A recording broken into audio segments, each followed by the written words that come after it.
Hi, I'm Stunning Stella Cheeks. And I'm the Enigma Aaron Klein. And this is Not Your Demographic. We used to be a feminist wrestling podcast. Shockingly, we'd rather talk about literally anything else now.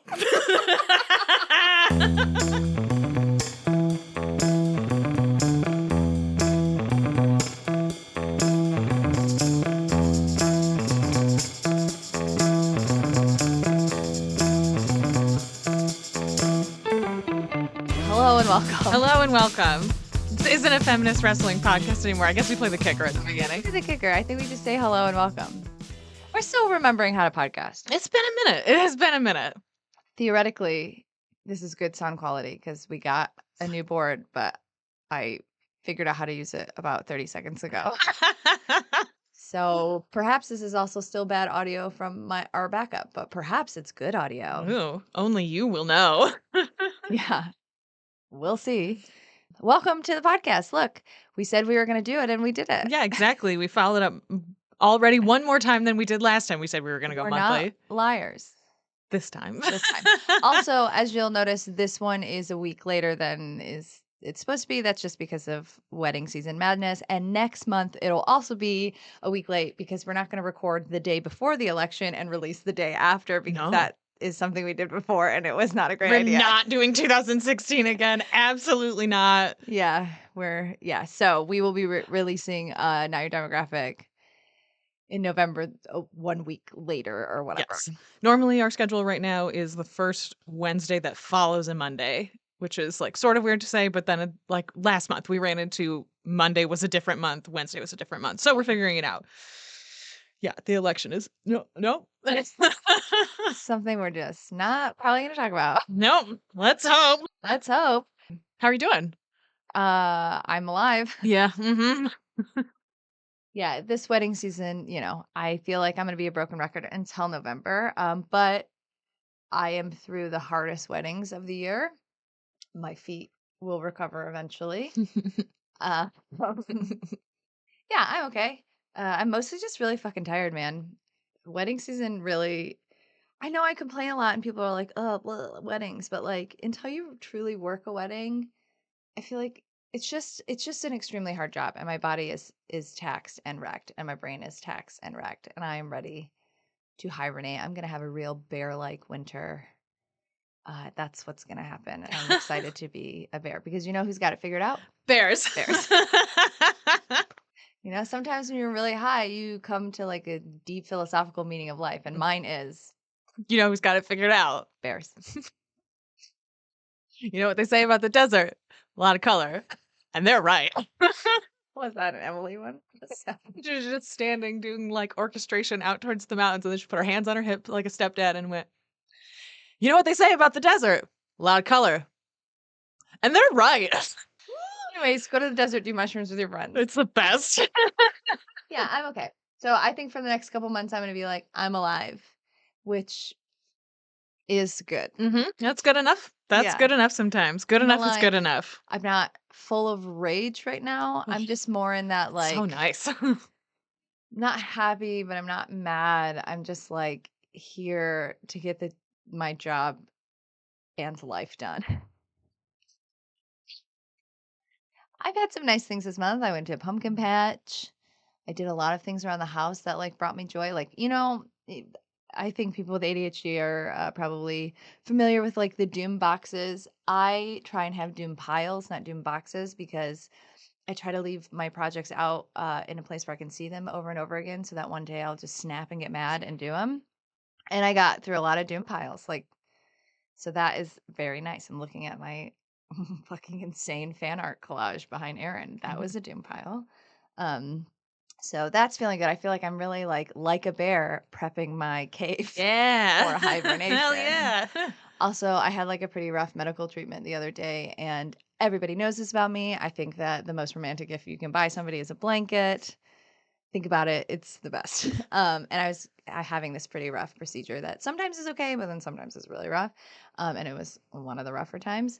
And I got a text from my husband in the middle of the procedure that was like, I just bought you a really nice blanket. And he bought me like not to like brag and be like, oh, because I know the economy's really bad, but he bought me like a really expensive blanket and it's really nice. I was using it yesterday because yesterday I had a very labor intensive wedding on Saturday. And so my body was just like wrecked on Sunday. And so I was just in the basement, the cave, and had my blanket and was watching, comedians playing D&D. And then me and Nick watched Dracula 2000. And Oh. then, which is a just epically bad, wonderful movie. And then we watched the 2015 movie Victor Frankenstein with James McAvoy Oh, and I vaguely remember that. I like Daniel James McAvoy. Radcliffe. The acting in that movie is next level. Like James McAvoy is a great Victor Frankenstein, and it's pretty. And like, there's just something that doesn't hit with the movie. I was telling Nick today, I was like, I think if this was a stage play, it would hit more. I think it's like too bogged down by the bells and whistles Mhm. to like let the acting sing. I don't know, whatever. It doesn't matter. Anyways, I was just like sitting down in the basement, like rubbing the blanket. And I was like, "Are you guys feeling the blanket?" I was like, "Yeah, it's really." Anyway, so I got a blanket. I'm really like prepping for hibernation season. You've earned it. I'm ready You're for about to it. watch a ton of Star Trek and Yeah. X-Files again. Yeah, we're recording for we're recording. We're re-coordinating is what we're doing. Yes, we are recording next batch of extracts on Sunday. I'm So so it's coming. excited. You know, I have not watched one single Star Trek episode since we took that hiatus like a year and a half ago now. Some X Files. You have stuff that you're cleared to watch. Yeah. That's part of it. And I have to go back and read a spreadsheet to remember the titles of the stuff that we've read. And so I was just like, no, I'm saving it. I'm Oh going to yeah, I save the have to rest. go through the spreadsheet too. I mean, that's fair. That's 11 seasons, though. Yeah. Yeah, so arguably my spreadsheet is harder to read. Yes, well, I'm just saying. there are big Excuses, gaps. excuses. Listen. You got to the Chernobyl shit monster on your own. So. Yeah, that was something else. How We'll are talk you? about it. I'm okay. I'm doing pretty good, actually. I've had a fine month. My kid is going through a growth spurt, which I don't remember those. I don't remember what that shit felt like. But if you don't remember, it's your bones are growing. And so it fucking hurts. And so he's 2.5. And so every once in a while, he has a tantrum, which are like object specific. You can kind of fix it. You can like talk them down out of it. But with growing pains, they have meltdowns where you cannot do anything about it. You just have to let him burn it out, basically. Because he's so uncomfortable. Right. As somebody who can feel her skeleton at all times, bones are the worst. Yeah, and he is like really starting to like fully develop his language. Like he can talk and he can communicate, but like he's just now starting to like really talk in full sentences. And he's been able to communicate more about the kind of pain that he's in, which is like a very different level of experiencing it as a parent of like, I know that this hurts when you're like a baby and you're crying, but when you can say, my head hurts, and like he goes to take naps and he'll say, no more sick. I don't want to be sick. Oh. Yeah. And like he doesn't understand that. And I asked him, like, what can you tell me what parts of your bones hurt? And right away he was like, my head, my mouth, my knees, and my hips. And it's like I feel so bad for him. He just like screams because it hurts so bad. And like it is weird as a parent to experience that, but he's also like turning into a real little boy. And it's Mhm. weird how fast that happens, like even between last month. So that's been good. It's been bizarre and hard, but it's it's so strange to watch him turn into like a little kid. Mhm. There are definitely times that I look at him and I'm like, I cannot believe you grew inside my abdomen. It's so weird. Like when he lays his head on my chest now, it's like your head fit between my ribs. It's so strange. So it's been a very fun but strange parenting month. I don't know. I feel like I didn't have a ton going on this month, and that is kinda nice. Yeah. I feel like I mean, I've had some interpersonal, like, family stuff happen over the last several months, and I didn't really have to deal with that this month, which is, like it's a weird thing to be like, "This was really good," but also, like, it has been, like, consuming my life for several months, and it was nice to be like, I can make decisions that I don't have to deal with this right now, and that has been really nice to apply over lots of things. Yeah. Like, this is an emotional commitment that I'm the only one putting any work into, and, like, it was nice to talk through with my therapist, like, "You don't have to do that." And I was like, "Really? Are you sure?" I feel like I do. And so it's been a nice month of, like, doing a lot of, like, inner work and trying to not ruminate. Again, that's such a, like, a weird thing to say, but it's Yeah, been you need to stop ruminating. oh, I ruminate You so gotta bad, stop. so bad. You It's gotta so stop. bad about, like, weird bullshit too. I'm I'm gonna talk to my psychiatrist about it in, like, a week. Like, this is clearly an anxiety thing, and I Yeah. need to stop fucking doing this.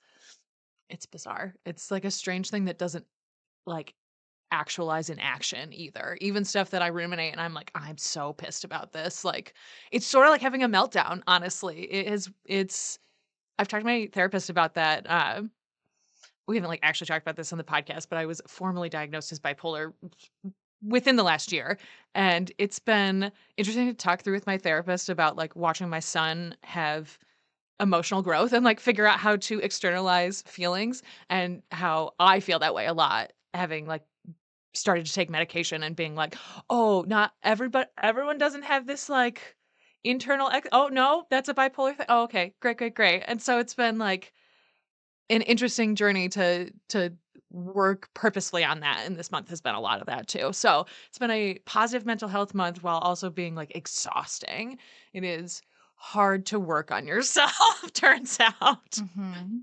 Uh, It's also hard to work on yourself. I don't know if I should say this out loud. we can cut it, it's okay. It's hard to work on yourself when you're surrounded by people who are actively not working on themselves. Yes, absolutely.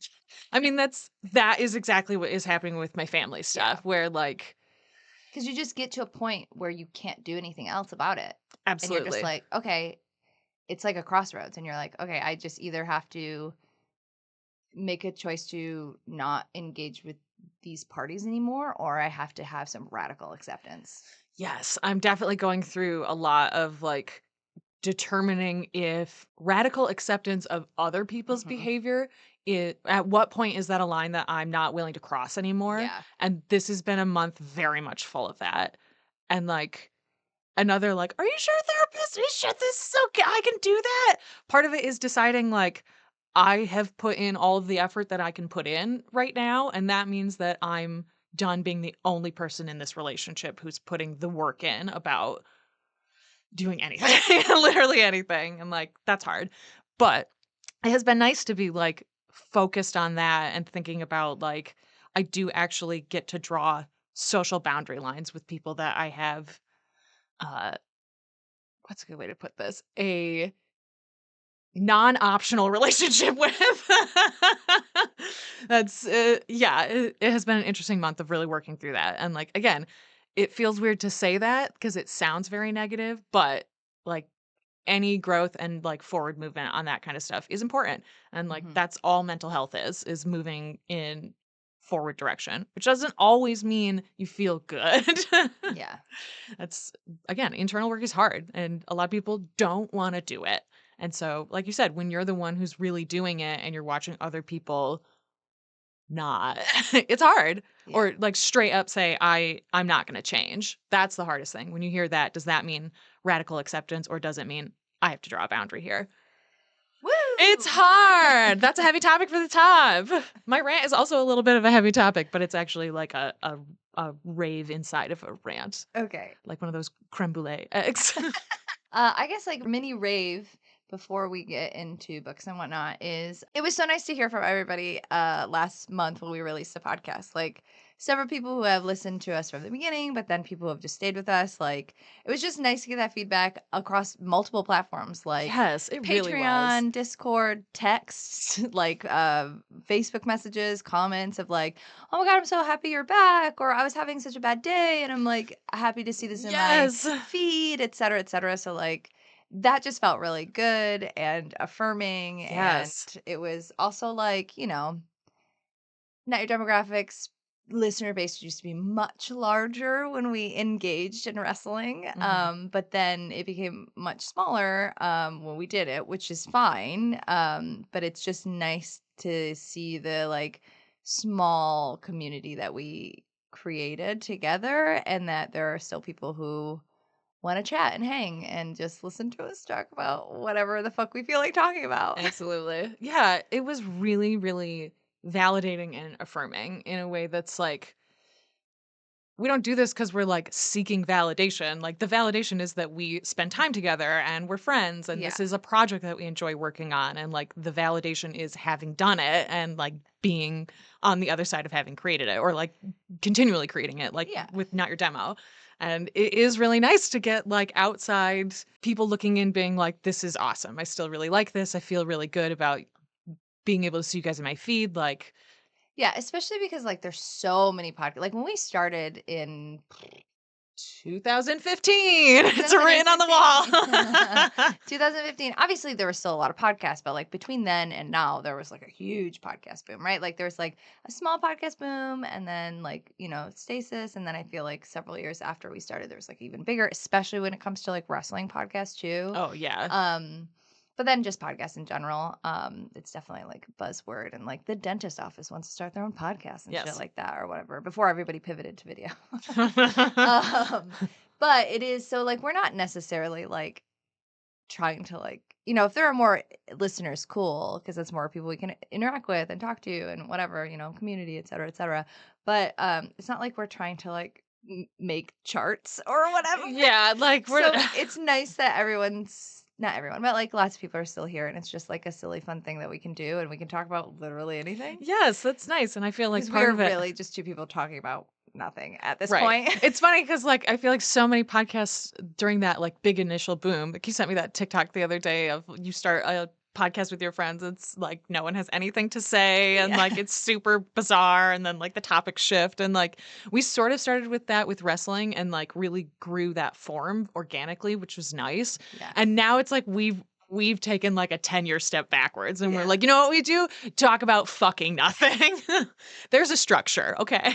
So whatever. We didn't But it write was it just down. yeah, it was just really nice to hear from everybody. Yes, So I agree. thanks. Absolutely. We're glad that you guys are here. It is nice to feel like this community still exists, even though we fucked up the release schedule for some time. Look, life gets in the way. It's true. We're not a big production company. It's just It's, we're literally sitting in my basement.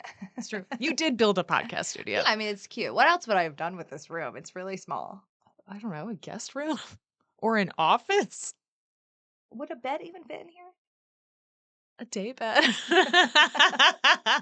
All right, what have you been reading? What book do you want to talk about? Okay, I have a graphic novel that I would like to talk about. It's called Sensory Life on the Spectrum, and it's edited by Rebecca Ollerton.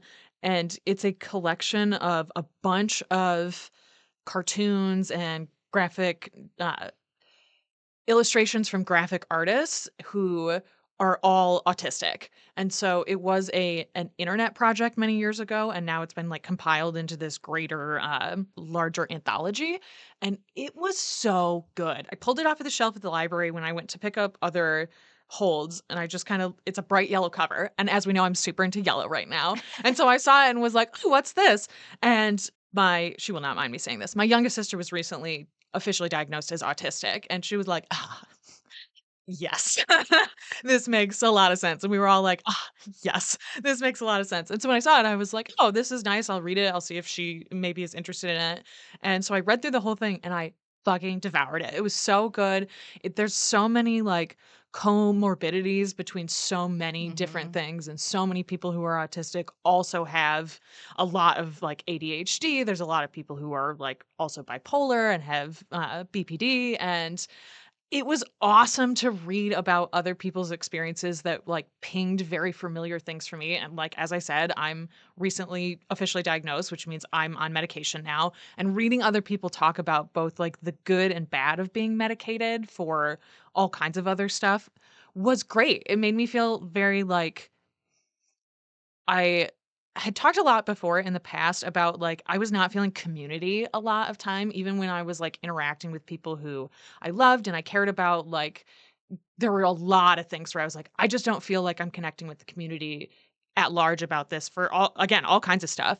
And reading this and feeling like This isn't exactly my experience, but it pings so much for me that it's, again, nice to be able to internalize, externalize, like, on the same wavelength, and so I fucking loved it. I thought it was really good.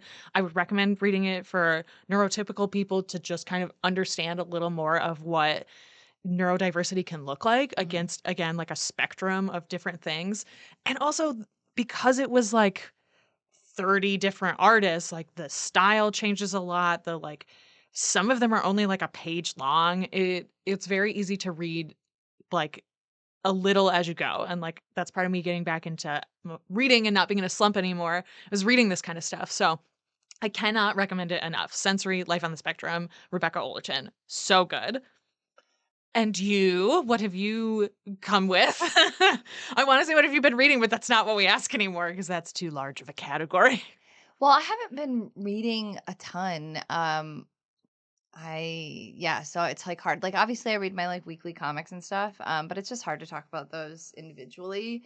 And I feel like I shouldn't talk about the book that I put in the newsletter, but not everybody read the newsletter, so I feel like maybe I Yeah, do you can. guys know we have a newsletter? You should, join our newsletter. We'll give you links and stuff at the end. But so the two big things I've been reading is that book that I put in the um newsletter, which is the one that I talked about briefly in the podcast last month, where I was like, I'm in the middle of this book. It's good so far, but I don't know. The pitch is what if American Psycho, but a woman who plays Elsa at Disneyland. I Like love it. I think that's that's the such a pitch. cool concept. Yeah, it's first person. It's like definitely, evil, likable protagonist or antagonist. I don't know, a main character. It's told in first person, so you're just getting her like fresh thoughts. It's really good. It's pretty short, like heavy trigger warnings. There are two scenes specifically in that book that like fucked me up. And like Erin's read some books that I've read that she was like, "Wow, this scene's really intense." And I was like, "What's that?" "Oh, I guess. I guess that was pretty intense." There were two scenes in this one specifically because I don't know, this is going to sound so bad, but like in a book about murder, when like a lady kills a man, even if it's really violent, I'm just like, "Okay." But there are a couple where Hanging from a meat hook yeah, by for example. yeah, whatever. But there are a couple, she's a psychopath, so she kills tons of people. Like she's very much like Hannibal. Gender doesn't matter. I just want to have fun while I kill. And there are a couple of scenes where she is killing a female person that is rough. Yeah, so heavy, heavy, like truly heavy trigger warnings. I have a high threshold when it comes to reading specifically. I don't have a high threshold with horror when it comes to watching, but I have a ridiculously high threshold when it comes to reading. And there is a scene in that book that I finished that book 2 weeks ago, and like I've thought about it every day since. Ew. Like every day since. It's really good, but it's basically yeah, I don't want to give anything away because like the twists and turns, it's the daily life of this fucking psychopath. And the ending is so satisfying. Ooh. And it's done in a way where like like you could guess the ending, but you would definitely be like, "No, probably not. No, probably not." And then you realize what's happening before the main character realizes what's happening, and Mhm. you're like it's like watching a train wreck, and it is such a good ending. And I've never read American Psycho. I've watched a movie, but like millions of years ago, so I like don't totally remember or like, but that's like the byline, the pitch of it. So if you like serial killer books, if you like horror books, if you like short books, if you like books that feature unlikable or likable bad women, I would highly recommend it. It's called Maeve Fly by CJ Lead, I believe. Yeah, Maeve the name. Maeve Fly is her name. And the cover is sick. It's like a woman like eating an eyeball with like teeth around her. Sick. Yeah, it's really good. I don't want to talk about it anymore because I don't want to give Fair anything enough. away. Because again, it's short, so if you give one thing away, then you give a lot away. But it starts off right at the bat, so like jump in. I did the audiobook, and the audiobook was really good. So if you have preference for audiobook, I think it would be a good read and a good audio. It is a good audio experience. So Cool. and then the other thing that I'm reading, just comics wise, so back in 2016 or whatever, whenever I started grad school, I was still pulling a ton of comics, but then I didn't read them. So I've been really good about when reading my comics that are upcoming, Mhm. I'm really on top of the things that are coming out currently. But for years, I've had this like pile of comics that I didn't read when I was in grad school, essentially. But because they were like in the middle of runs and stuff, part of the reason I haven't read it because I'm like, I'm gonna have to go back from the beginning to read this for this to make any sense. I mean, I don't have to, but like that's what I'm doing. So I've been slowly doing that over several years, and I decided to tackle one part of the pile, and so I just recently reread all of DC's Bombshells. I just got to United. So I have to read those volumes. But for those of you who don't know, DC Bombshells was like an art project. Basically, they hired somebody to make statues and merch of DC women as pinup girls. Ah, And yes, okay. yeah, I and remember this. yes, and they became so popular as a concept that they hired Marguerite Savage. Nope, Marguerite Bennett. Marguerite Bennett is the writer. Marguerite Savage is the artist who also does some of the drawing. So that's confusing. And it started as like a web comic or a webtoon, pre-webtoons or whatever, but then got massively popular. And it has 6 volumes, and then United has 3 volumes. But it's basically a AU retelling of World War II with lady superheroes. And it slaps. And it's also like, because I think it was under the radar and it was like published online and not necessarily in print at first, it is one of the gayest comics. Like everyone in that comic, it's literally like Marguerite being like, "Oh, you made these toys. I'm gonna make them kiss." Like heavily implied that Wonder Woman and Mira had a relationship. Barda and Dr. Light are in a relationship. Harley and Ivy obviously in a relationship. I think it was either Injustice or Bombshells where it was, like, the first canon, but, like, it's one of the first canon, like, Harley Ivy things. God, who else? There's, Supergirl and Lois Lane, even though there is a Superman in it, there when Lois Lane meets Supergirl, they, like, make eye contact, and it's like, Vixen and Hawkgirl, amazing, Cool. incredible. Yeah, so it's just, like, the queerest thing, and there are boys in it too. Steve Trevor's there, so, you know, like, but also Whatever. Steve Trevor. Oh, if you don't know this, I don't know what I've said on this podcast before. My personal headcanon is that Steve Trevor is a, like, disaster bisexual, and that is proven. It's not even a personal headcanon. Like, it's canon. You I will fight you on this. And Zatanna and Constantine are a relationship, but Constantine also, disaster bisexual. And it's just really clever, like, the people who show up, like, Abigail Arcane shows up kinda near the end, and I was like, "Abigail?" But this she doesn't have Arcane as last name, and then, like, Swamp Thing comes out, and I'm like, "Oh, Abby." And it's just, like, fun the way that they put everybody in that universe. They also hilariously solve the problem of Batman out the gate where Batwoman, Kate Kane, saves Bruce's parents from getting murdered. Oh my god! So Batman don't exist in this universe. They solved that Batman problem immediately, and I loved That's it. awesome. Yeah. But you still have, like, Two-Face and Penguin and Killer Frost and whatever. Yeah, so it's really fun. Obviously, there's a lot of things going on in the world, especially specifically Israel and Palestine that have, like, Holocaust parallels, and by Holocaust parallels, I mean, like, they are essentially the exact same thing that's happening. So, like, reading this comic specifically about people fighting back and people banding together. And some of the quotes from it are just like, oh, that's today. Like, this is Mhm. today. Oh, one of my favorites is Mary Marvel Shazam. She is a young Jewish girl in a town that's like about to be bombed. And she's like with these other children refugees, and they're, you know, in the basement, but she's the oldest, and she's giving them like you know, it's going to be okay. And she's calling on she's telling stories of her female Jewish ancestors, like Sarah and I don't know, other ones that spell Shazam, essentially, because instead of getting the powers from, you know, Zeus and whatever, she gets her Shazam powers from like like women in Jewish religion. And it's incredible. So Cool. Mary Marvel Shazam is like a Jewish icon in this. It's great. The art sometimes the art gets better as it progresses because it started as a webtoon, but it holds up and it's really fun. You know, part of me is like, I want to cosplay all of this again. I'm like, it's so old, but part of me is like, fuck it, I don't know. It's great. Lois Lane's like Cuban. She's like Cuban Cool. reporter. Like all of the choices are just really fun, and I like it a lot. And Good. everybody should read it. Especially if you're really tired with DC's like event right now, Absolute Power, and all of the shit they're doing with Amanda Waller and whatever. If you want like a fun Amanda Waller, DC Bombshells is your palate cleanser to Absolute Power, which is an absolute nightmare. Well, I'm glad that I don't read anything currently ever. Cause like I read things like 25 years late. That's how I watch TV. So, For real. okay, what is your rave? My rave this month we're in spooky season. It is Halloween. The neighborhood that I So, live just in. to clarify, the past 2 months, your raves are the color yellow and Halloween. Also, the These are just yellow like tied into Deadpool and these are Wolverine. just like very broad. No. It's very specific. This is my I'm setting the stage for my rave. Oh, So, okay. okay. So, I live in a neighborhood.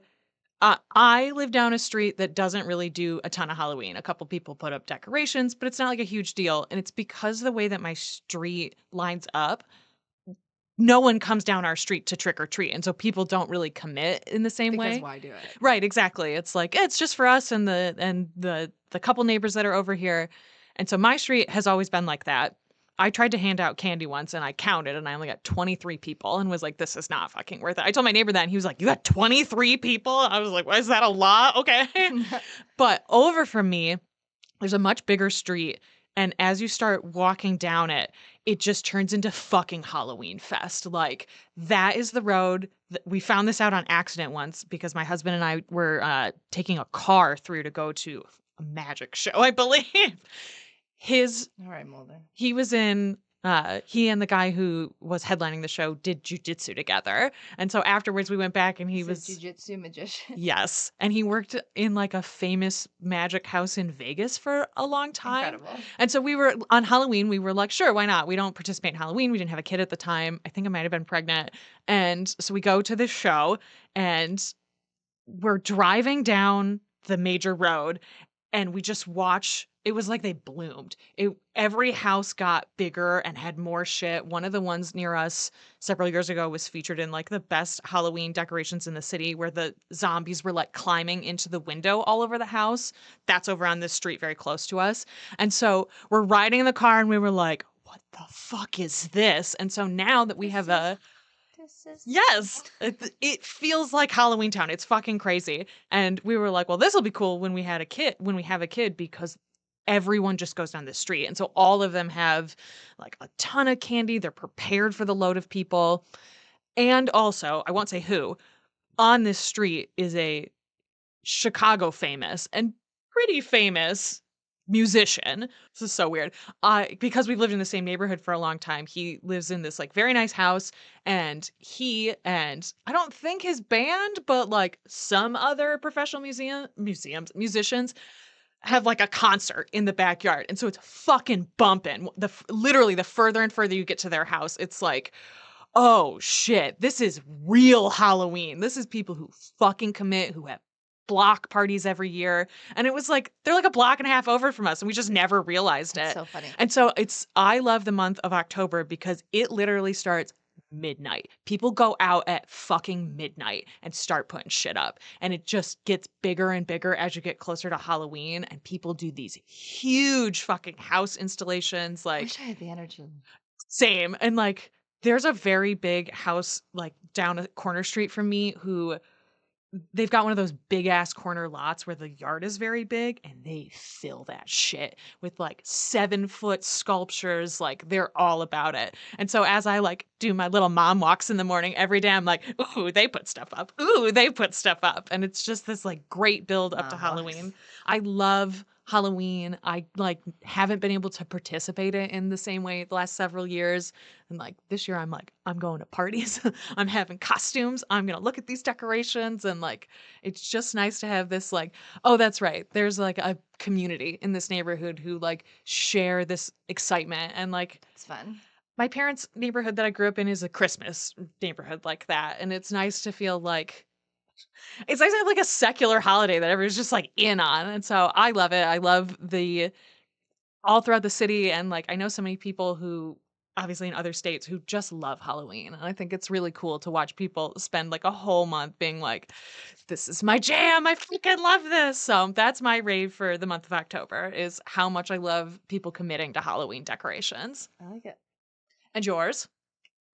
Archery. I know I Yeah. also talked about this in the newsletter. So recently, several months ago, I would say probably June, June or July, um, I was just like feeling real bad. And like it was wedding season and other things were happening. And I was just feeling really bad.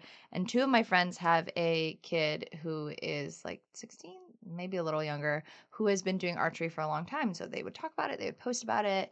And I just asked them one time and I was like, hey, does that place do adult classes? And they're like, yeah, it's so fun. You should sign up. So they sent me a link and I just signed up. Um, and I fucking love it. I think I just signed up for like my fifth session. And I go once a week and I shoot some arrows and I'm not particularly good at it, even though not last week. Last week I had a terrible session, mostly because they switched my target because the week before that I had a great session. I was like kicking ass. And I walked away and I was like, that's the best I've ever shot. And then so they were like, oh, she started to move up to a smaller target in a weirder spot. She wasn't. um, and I have like a buddy, an archery buddy who we've been in it together since the beginning, and we kind of like we literally just text about archery, and we're like, oh, what class are you signing up for? And so it's fun to have a friend that doesn't know anybody else or isn't entrenched in my life, and it's fun to have a hobby that's not entrenched in my life, and it's fun to be not good at something, and it's fun to be physical. It's just fun. It's fun to do like a I mean it's fun to do something that is semi-violent, like you get some of that out. It's just cool, and I got really into watching archery during the Olympics and like talking to them about it. I got measured for my own bow the other week, and my coach sent me a bunch of links. It's very overwhelming, the choices. I just need to like buy one and be like, this is it. It's just your first bow. You can buy other stuff. But it's fun. I love it a lot. I also like the club that I'm in, or that I'm not in the membership or whatever. But once I get my bow, I'm gonna get my own membership so I can go whenever I want. But when we're outside, when it's nice out, you shoot down by the lake. There's like an archery range by the lake, so it's like really nice. You're just outside shooting arrows. And it's Dope. fucking sick, and it's just so fun. I haven't had God, have I ever had a hobby that's just for fun? That's just like or that I'm like okay being bad at? I don't know, like You had puzzles for a while, but that's different. no, That's I like did a a single puzzle in a fit of madness, and then I was like, I must never do another puzzle. that's true. You were testing out a new hobby and you were like, nope, No. never again. Yeah, I can't I can't do that. Yeah, so yeah, I don't know. It's just I highly I don't say this to sound like I'm so special or whatever, but like I've had thoughts of like, is this what like people do? They just have like like normal hobbies and like normal time that's not like must monetize, must make this my personality, must, you know, invite all my friends to do it too. I even had like I feel bad. I don't think she'll ever listen to this. But I had a friend be like, "Oh, I really want to join." And I was like, "Yeah, you can." And I didn't send her any links or anything. I was like, "If you want to join, I'm not going to stop you, but I'm not going to like Hmm. invite people to do it with me. I like having a thing that is just mine essentially. Like me and my husband joke all the time, not joke like someday we would like to move kind of to country-y place because I really want to have bees and I want to have a area to shoot my arrows. I want to have bees and bows. I don't have enough land to do bees and bows. So funny. I feel like so many people I know, especially the last year, have been like, I think I want to move to the forest and be totally alone. And like, that does sound appealing in many ways. And yet I'm like opposite track. I'm like, how can this city get more dense? How can we pass more zoning laws so I have 14 different neighbors now? Like, I'm all in on part of it is that I have a kid and like Yeah. thinking long term about his exposure to other people and No, like honestly, that's, like, one of the bigger things. We went to, like, a pumpkin patch, and it was, like, so nice or whatever, and it was so nice out here, and we were looking around, I was like, that's so white out here," and it's yeah. so, like yeah, if we ever do, we'd have to be very heavily researched about, like, demographics and things Yes. like that, and Mhm. also, like, it's not gonna be for a long time.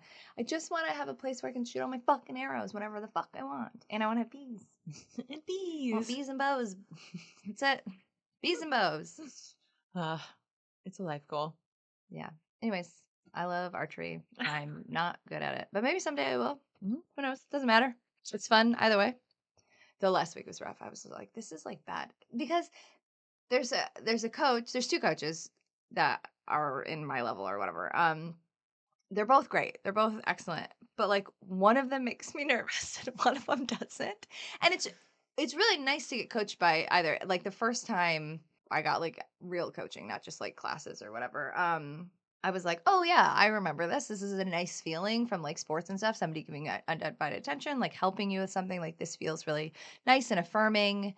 Um, but also like then somebody is telling you what to do, and then you're like, "But now I have to do it. Oh my god, ah." I have to take instruction Yeah. and do the thing. Ah, so much pressure. They're staring at me while I notch my bow. Ah! I will say mini rant about it. So when you start a new hobby, everybody likes to comment upon it, and people who maybe shot some arrows in like a Girl Scout camp 25 years ago, or who like worked a Ren fair or whatever, are like, yeah, I'm an expert on fucking archery, and I'm like, they don't say the words "I'm an expert on archery," but then they like talk to you like they Yes. know a lot about archery, and I'm just like, okay, Mm-hmm. I shot bows about 25 years ago at like a sleepaway camp and loved it, but it's 'cause it's the like, fucking best. but that I have done that, I don't know, 4 times maybe total, and I feel like I remember those memories as being very positive and, like, I was not very good at it, but now those memories have been replaced by the time our friend took me to go shoot a gun, and so now that's what I remember, and I'm a fucking great shot, so that's my memories were like, "Well, you're not good at that. You're good at that." I could shoot a gun. I learned how to shoot a gun because I literally this is well before I had a kid. I I was like, I don't ever want to be in a situation where a gun is there and I don't know how to use it. Like if someone had a gun and dropped it, I want to be able to pick it up and defend myself. And I want to know if I'm going to accidentally shoot myself in the face, what that looks like. Because that's part of it. I'd never like held a gun. I Yeah, didn't know like how to recognize whether a safety was on or not.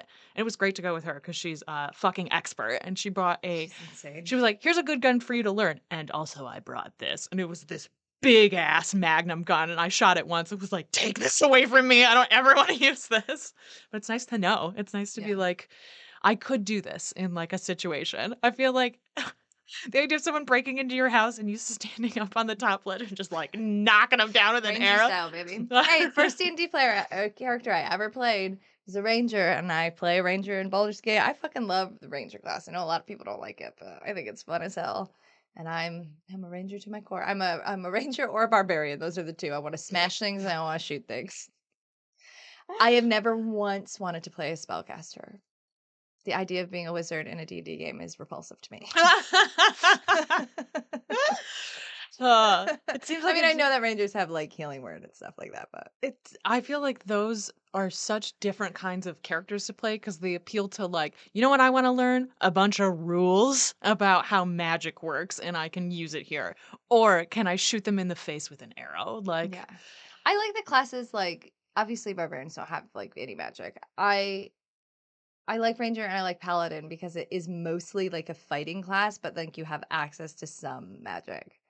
But like an all magic based class sounds like a nightmare to me.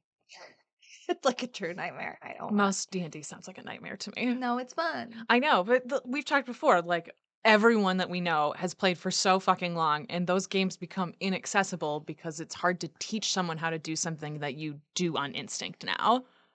I need a beginner table, Yeah. and it's hard to find that. Yeah, that's fair. But also, like, you just need a table. If you have a table with like people who play a lot, like it's actually not bad as long as they aren't like weird and like intense. If they're like patient and stuff, because that can also be Mhm. helpful. Because like you can ask questions from people that know what they're doing Yeah, theoretically. Also, nobody knows what they're doing. It's literally made up. It's make believe.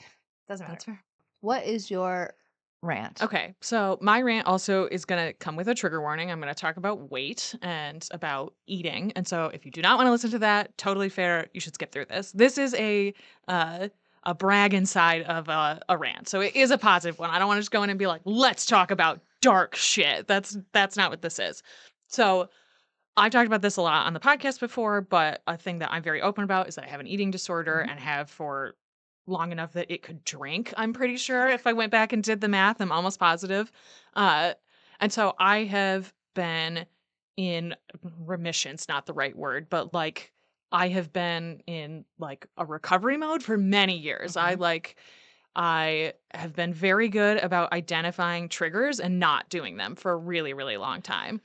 And but something that happens when you're pregnant is your body changes, and like on the other side of it is a whole journey to figure out like what does my body look like now because Well, yeah, and you're you even before you got pregnant really tried to prepare yourself for that, and you found like a lack of materials. And yes, you straight up had one just say like, "Don't get pregnant." absolutely, Like that's there's like right. a lack of materials to help women who have eating disorders Yes, and and who like want to get pregnant. yeah, and part of that we've talked about this before is like something people are not aware of is that you don't know much about pregnancy, actually. We're not really taught what happens to an AFAB person's body when they're pregnant. And like my doctor said to me, she was like, oh, a reason a lot of people don't talk about this is because it would scare people to into not being pregnant because your body changes so much and you have Yeah. no control over it. And that's very difficult.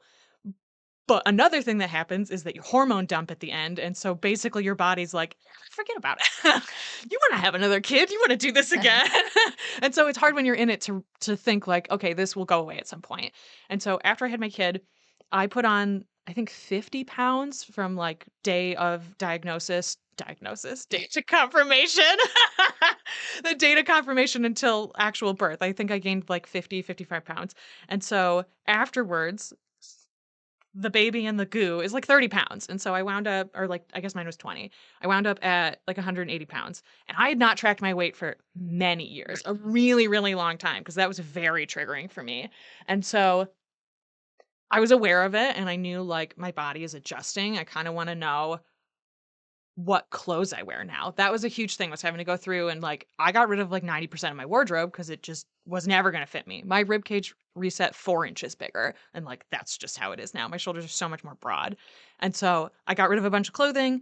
I was trying to practice like radical acceptance of my body, even though it had changed a lot. So I was like trying to practice like radical acceptance of my body, getting used to what it was like, knowing I have an eating disorder and how to control that. Right. Mine manifests a lot with exercise, and so that's another thing I have to be very careful about, which is Mhm. hard when you're like, how do I reclaim my body? Who am I? How does this fit Yeah. within me? And so I did a really good job spreading that out as much as I possibly could.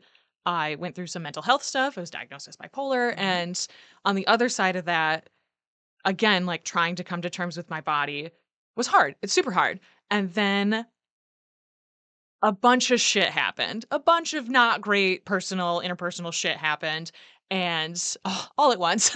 And I went through a relapse, which I hadn't done in, I think, ever really. Because, Mhm. like, when we lived together, I was just full blown hardcore eating disorder. And then I came back from that and never really had like a big dip again, Yeah. like little stuff that I was aware of. But so I have this big relapse, a huge, That you huge. were kind of aware of what was happening, but you're still like, but I still can't control it. Yes, absolutely. Like it wasn't about body dysmorphia Not to or like tell you what your eating disorder. I was just no, no, there. no, you're right, I you're was just right. there the whole No, time. you So were there the whole time, and, like, that was a huge part of it was being aware that, like, I was falling back into a relapse and there was nothing I could do about it, like, physically could not bring myself to eat food, and I lost 25 pounds in 3 weeks, and it was pretty bad. Mhm. I've never done this before, and I highly recommend it if you feel I'm having a place I cannot go out back out of without somebody else helping me, but I don't wanna talk to my friends or family. So I called a crisis hotline, and it was so bizarre because it's hard to, like, explain, like, "This is what I'm going through," and a lot of those people aren't trained specifically in how to deal with that kind of stuff, but it was nice to just say out loud to someone, like, "I'm relapsing super fucking hard, and I don't know what to do." And they couldn't really help me, but it was nice that they were like, "Are you feeling suicidal? Does this make you want to not exist anymore? Is this something that you feel like you can get out of?" And so that was super fucking helpful, and that was like that was the low point, and I Mhm. started to, like, really come back out of that. And something that I found that I inside of this community, again, like, finding community inside of stuff, was people saying, like, what worked before won't work now. Like, a lot of those things that you set up in order to control this are a lot of it won't work anymore. And going in knowing that has been so fucking helpful, and being able to, like, look at my body and be able to say, "I did this on accident. Mhm. It wasn't my fault. It wasn't really anybody's fault. It just my that was how my body reacted to this incredible amount of stress." And it was nice to feel like even though I didn't do it on purpose, even though I didn't get in shape on purpose either, realizing that I spent a lot of time exercising without being obsessive about it and getting my body into a place that I looked in the mirror one day and was like, "Oh, fuck. I look great. I feel great. I feel less like I'm in the pit of this eating disorder." I'm still sort of monitoring my weight because I want to make sure I don't drop a bunch again. Yeah. But like, I've only put like 6 pounds back on, but I feel healthy and I feel Right. like that weight goes into muscle and it feels really good. But, like, it's hard to have a brain disease. It sucks to be like, I literally can't control this, but, like, I wanted to bring it up because I've been very honest with it with people for a long time. And also, it's just nice to hear someone talk about it when you're going through it, and you're like, "I don't know how to vocalize this. I don't know." The reason I found out I had an eating disorder, or found out, the reason I, like, it finally clicked for me is I watched a documentary about bodybuilders who have aerobic bulimia, which is what I have, and it was wild to watch dudes who are jacked, who are, like, professional bodybuilders, talk about how hard it is and how hard it was to, like, come to terms with it, and that helped me in a way, like, I wish I could find those bodybuilders and be like, "You fucking helped me in a way I can never thank you enough for." And so that's part of why I like to talk about it, because I know that there are people who need to hear it, even if it's not all of our listeners, like, also to have an idea of what it looks like when someone is going through that. Yeah, and to like normalize and have Exactly. acceptance around it because it's, A, something you can't control, and B, very common. Yes, so many people have eating disorders and, like, just don't know how And so to. many people have eating disorders that don't realize it. Yes, absolutely. Like, I know a couple of people who, when I started talking openly to them about my eating disorder, they were like, wait, Is it what do you mean that's not good?" Like, no?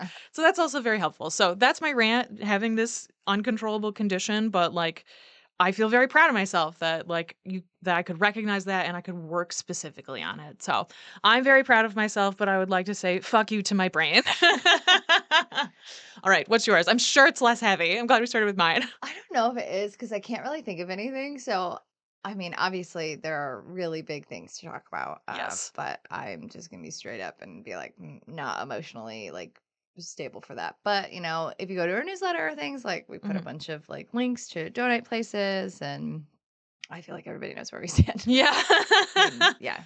My rant is apologies. Oh, interesting. The past, I'm gonna say year, I have existed in a place, and this is across basically all parts of my life.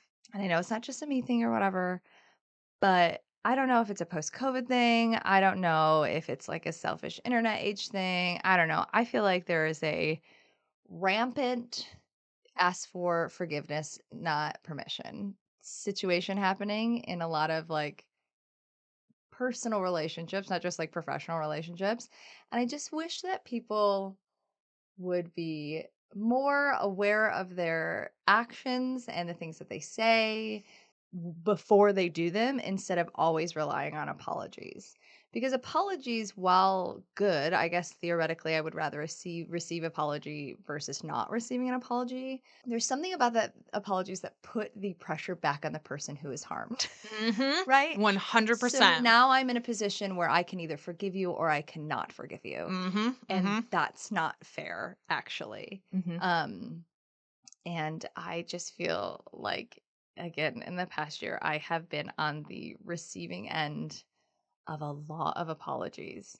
And I think part of it is like maybe societal. I think part of it is maybe I'm like the strong friend and the put together friend and the one that like in a crisis you want to call and the one that can like get shit done. And even when I'm falling apart, I'm like still really on top of shit and blah, blah, blah. Like I low key probably gave myself a pretty bad autoimmune disease because I've been so stressed for so long. Mhm. But nobody sees that, right? Because like I can still like get it together or whatever. So I feel like I'm an Not nobody. There are people who see that. Okay, but that goes along with the apology thing too. Mhm. Sometimes people will see it and be like, "Oh yeah," and they'll comment on it, and then they'll continue to do the things Yes. that are harmful. Yes. That's true. um, so yeah, so I personally am fucking sick of apologies. And again, would rather receive an apology versus no acknowledgement, I guess. I think. I'm actually not sure. But I would just like everybody, both in my life and maybe, if you're listening, just like I don't know, think about shit. Think about how your actions affect other people and just acknowledge that, like, we are all going through a lot. There's a lot of tough shit happening in the world. There's a lot of tough shit personally because that shit that's happening in the world does have it has a macro like effect, but does have micro effect. It's very like toxic. And so, like, lots of people are going through a lot. Also, your mental health is an explanation. It's not an excuse. Mhm. It's hard to have somebody tell you as part of their apology, I'm so sorry, my ADHD. And I'm like, okay, but mine too, Mhm. And it's not that I don't have empathy, but I deal with it like on a professional level too. Like I talked about last month about like the brides acknowledging their bad behavior, but continuously doing it and then apologizing after the fact. Like, apologies are not a get out of jail free card, Mhm. and I wish people would stop using them like that. Mhm. So, Yes. Mm. when I was trying to think of a rant, it's the only thing I could think about. Mhm. They're No. just not get out of jail free cards. Yeah, and part of it And they too, should have more weight and I meaning. was just gonna say that. I feel like part of it is that because I agree. I don't know that I could have articulated myself that without hearing you say that, but you're right. People have fallen into this like, I mean, it's not that big of a deal, and it's, oh, you're upset. Oh, I didn't know I wasn't supposed to do like that kind of stuff puts the onus on you, and also like is dismissive of Mhm. like, It's also like, don't get mad oh, at me. yes, exactly. And like, if you're actually apologizing to someone, you should one, mean it. Absolutely, you should mean it. And part of an apology is Changing your actions, changing your actions and also rectification of what happened. Like, if you directly cause somebody harm or you, inadvertently or not. yes, exactly. Like, you don't have to be maliciously doing it, but if you're passively doing something that someone calls out and is like, "This is harming me. I don't like it. I don't appreciate it." Like, knowing that part of apologizing is how do I alleviate that? How I caused harm to you and the apology is not a get out of jail free card. It's a olive branch towards how can we rectify this? Yeah. And a lot of people use it as a get out of jail free card. Yeah. Personally, I would rather be apologized to rather than complete non-acknowledgement. Like ignore. Yeah, I don't like that is also part of behavior you should be apologizing for. Yeah. And so that's also, yeah, I totally agree. What a great rant. It's just been real. I talked about it in therapy last week. It's just been, I've actually talked about it a couple times in therapy.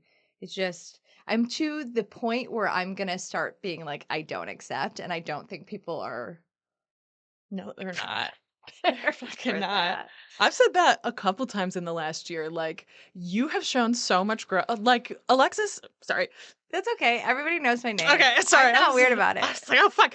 I've known Stella for 18 years now. We I've met when I was, I think, 16 and I'm 35. Yeah, so a fucking lot 19 years. Jesus Christ. Yeah, we weren't like friends for the first like two, but we were pretty close friends after that. So Mhm. We like had our one dearth after we lived together and we're like, some people shouldn't live together. no. Also, like going back to your rant, is when you were in the throes of like a Oh, very bad time in your absolutely. life. Really fucking bad. And like, that's part of speaking openly about it. That's part of rectifying that is being able to acknowledge it's not an excuse, but it is an explanation for I acknowledge that this behavior was not good. And like, I am committed to reorganizing my life in a way that I don't cause that harm again. This speaks to like my growth as a person or whatever, Oh, but like, I was gonna say, I had something about your growth. That's yeah, what I was you gonna can say. say Okay. it. I was I'm gonna gonna say the same thing. well, I was gonna say I think it really, shows your growth, having known you for so long. You don't flip out, you're not, like Anymore. exactly, and your husband and I have talked about, like, you used to have a deep rage within you that you I both have have. fury tattooed on my finger. Yeah, like you had, and not for no reason. Like you had a lot of shit happen to you, and like, of course, you had a lot of fury. Like, but you have done the internal work of figuring out how to move past that, how to harness that, and use it in constructive ways. Trying.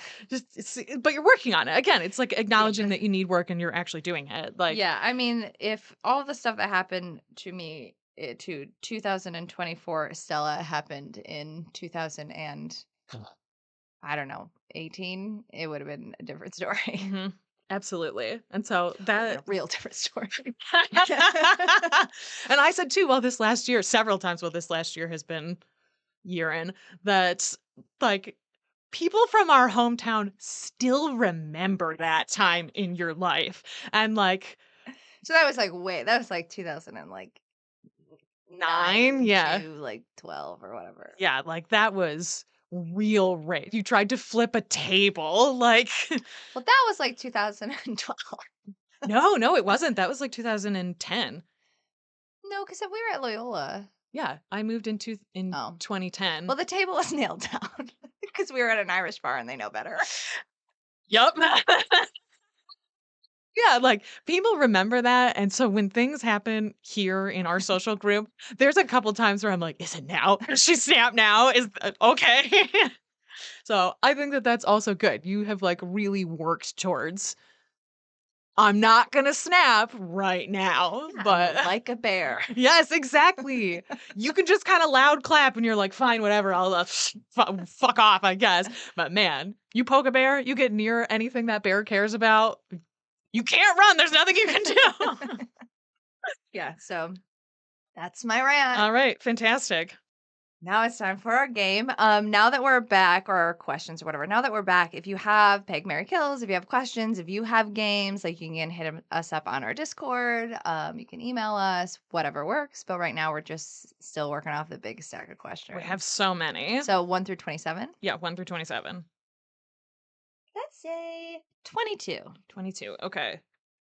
It's a little bit of an outdated question, but what's your favorite Twitter joke structure? So, like, text-based memes, I think is what this meant. Um, Or I guess like a setup and then a photo or something. I think mine's more of like a Tumblr one. I love when you take like a pop culture like photo. So like right now I'm really into Critical Role and Dimension 20, right? So I like a screen grab of like Fantasy High and then it will be like a Tumblr post. Like I like a text post that's I like a love those. random Tumblr post, a random Twitter post, a random reductress headline or whatever, and then Mhm. it's just like slapped onto a character and you're like, yeah, that is that You're character. great at sending those too. You know which ones go to certain people. You and your dreadful polycule haven't seen the last of me. uh, Yeah, I love that structure. Also, like a real basic structure is the like narrator joke at the end. yes. Narrator, It she was not wasn't. fine. It was not fine. Like that's just like a solid like setup, Mhm. right? I like that one a lot too. My favorite, I will retweet any of these that I see, repost fucking whatever. I'm not on Twitter anymore. Yeah. Haven't been for some time, thankfully.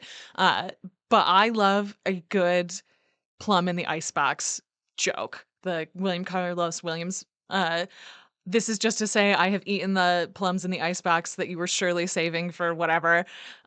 They were they were cold and so delicious. It's basically about him like robbing his roommate or whatever of these fucking plums in the icebox, and people will repost the like structure of the poem about all kinds of shit. Yeah. And I love them because when they're well executed, they're smart and they're funny. Yeah, they're And like funny. I fucking love those. I also love a GIF response in order, like a joke, a setup and a punchline of the GIF. One of my favorite ones is that football player talking, going, "You really had us in the first half, but in the end, we really pulled it together." And like, I love those kind of like pop line ones. Also, a great account who does this super fucking well is Star Trek Without Context. And Yeah. their alt text is fucking next level. Like, their posts are smart and are very well, like, coordinated and, like, they're clearly very, culturally versed in order to post things across so many different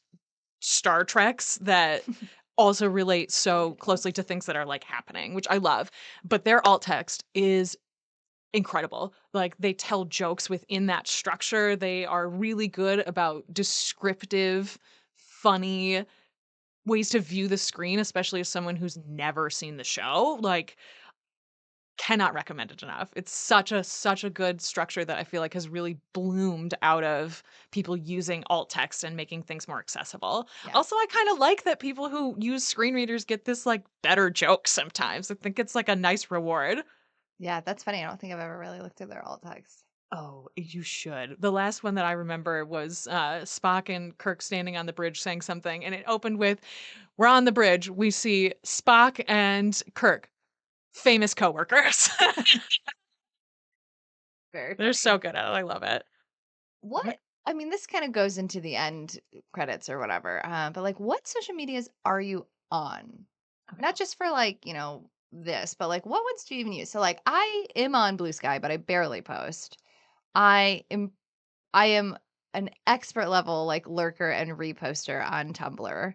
Um, if you guys have a Tumblr, I think mine is something magic smut because I found a random sticker, like a branded sticker on like a signpost one time, and I tried to find what that was because I loved that phrase, and I could never find it. And I was like, "This is my Tumblr name It's really now." funny. So I think that's what I am on it. And then I use Instagram. I only use Facebook really for like work stuff. But that's it. Like I'm not on Threads. I'm not on. Ugh, no way. I would never get a Threads account.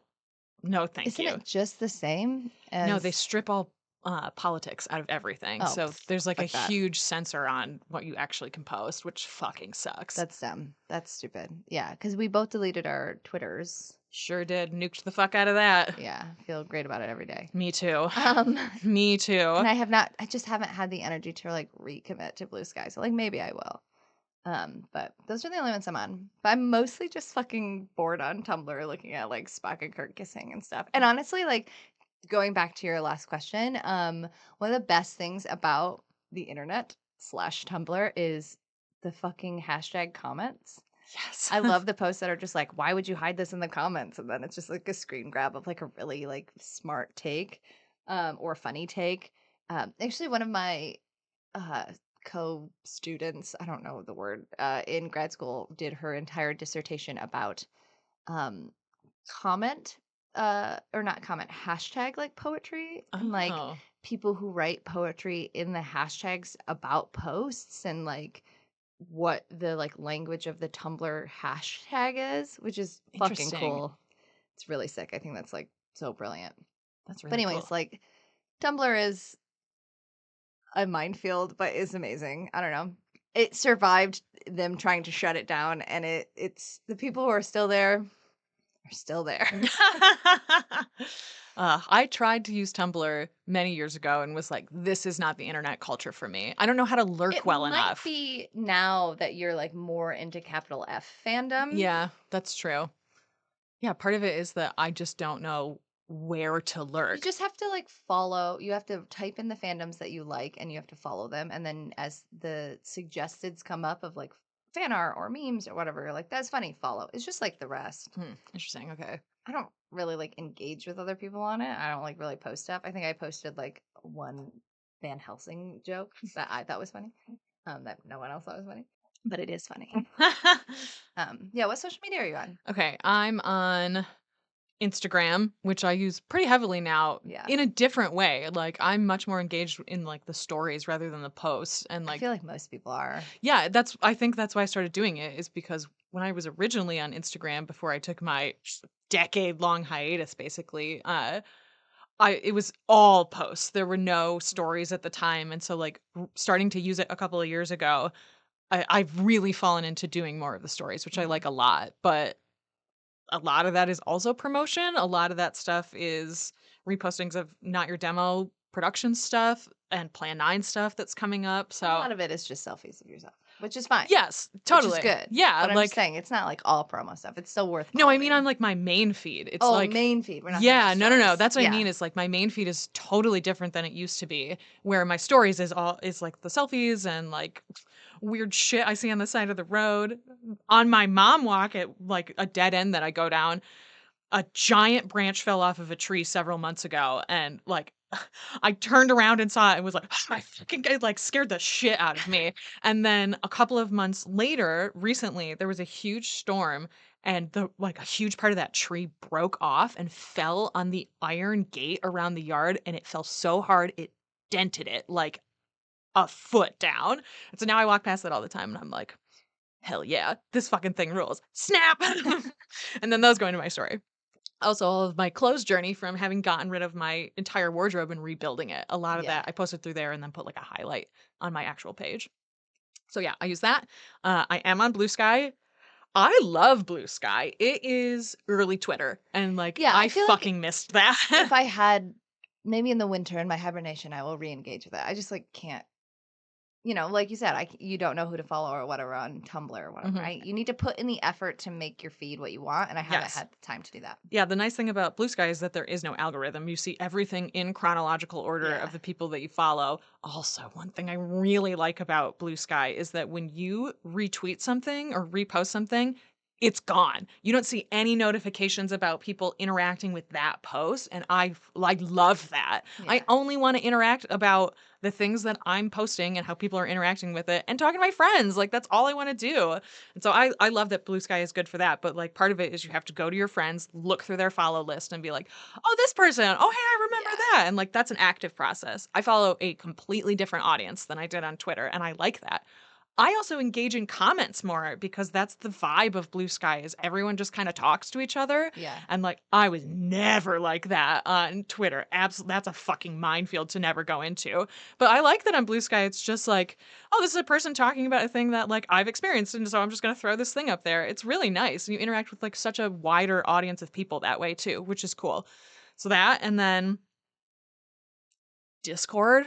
Oh I'm yeah, like I guess our Discord. You're getting better at it. You're on it. I'm the one using the most right now. I Yeah. like that all three of us have been better about being in it, but I was just like, all right, in my cycle of shit that I go through every day, it's now Twitter, Instagram, and then into the Discord, and Yay. I like make a loop. Once I can get the NYD productions on my phone, the Instagram, I will also be engaging with that a lot more. I mean, we could just reset it to your stuff Yeah, that's true. if We'll you figure want. it out. We'll figure it out. Okay, Hey, well, we that's just it. did our social media, so Yeah, you there can you do go. all of that. If you want to learn more about what's going on with Not Your Demographic, you can join our newsletter. We have a Yeah. Substack, so you can go to our Substack, NYD Productions. We're going to release one every month Yep. with like kind of our likes and stuff from that month, any upcoming news. X-Trex is coming back really soon, so Mhm. watch your feeds for that. Um, you can join our Patreon for as little as $1. That stuff's gonna be, I mean, the whole black backlog's there, but like that will start getting more content tuned soon. And just joining our Patreon gets you access to the Discord. Mhm. And again, it's only $1 a month if you want access. Obviously, more is great because podcasts do actually cost money. Like hosting and Mhm. shit does cost money. So if you want to throw us money, great. If not, $1 is chill. Oh, our Instagram at NYD NYD Productions. Productions.